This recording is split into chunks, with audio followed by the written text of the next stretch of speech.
বিধায়ক আশ্ৰাফুলে যিখিনি কথা ক'লে কথাখিনি আমি তীব্ৰ গৰিহণা দিছোঁ। এটা কথা স্পষ্ট, কাকো তামোল পাণ দি উজনি অসমলৈ মতা নহ'ব। এখন যুদ্ধ বাংলাদেশীৰ বিৰুদ্ধে যুদ্ধ, এইখন যুদ্ধ অনা অসমীয়াৰ বিৰুদ্ধে যুদ্ধ আৰু অনাগত দিনত এখন ঐক্যবদ্ধ সংগ্ৰাম হ'ব। আৰু আমি চেলেঞ্জ কৰিছোঁ, যদি আশ্ৰাফুল হকৰ সাহস আছে তেওঁ শিৱসাগৰলৈ আহক, বাংলাদেশী চৰ্দাৰ আশ্ৰাফুল শিৱসাগৰলৈ আহক, তেখেতক চেণ্ডেলৰ মালা পিন্ধাই ইয়াৰ পৰা পঠিয়াই দিয়া হ'ব চেঙালে।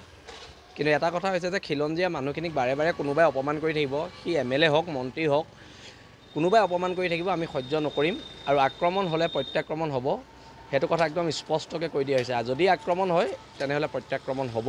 আৰু অনাগত দিনত খিলঞ্জীয়াৰ অস্তিত্ব ৰক্ষাৰ স্বাৰ্থত যিখন সংগ্ৰাম, এই সংগ্ৰামখন তীব্ৰতৰ কৰিব লাগিব।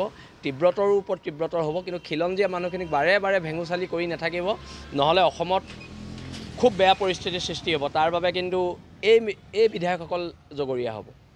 আমি ৰাজনীতিৰ ঊৰ্ধত থাকি খিলঞ্জীয়াৰ স্বাৰ্থৰ কাৰণে কাম কৰি আছোঁ। আৰু আমাক কামবোৰ কৰি যাবলৈ দিয়ক। কোনো বেদখলকাৰী, কোনো অনা অসমীয়া, কোনো বাংলাদেশী ইয়াত দপদপনি কৰিবলৈ আহিলে চিধা পিটন দিয়া হ'ব। এইটো কথা একদম স্পষ্টকৈ কৈ দিয়া হৈছে।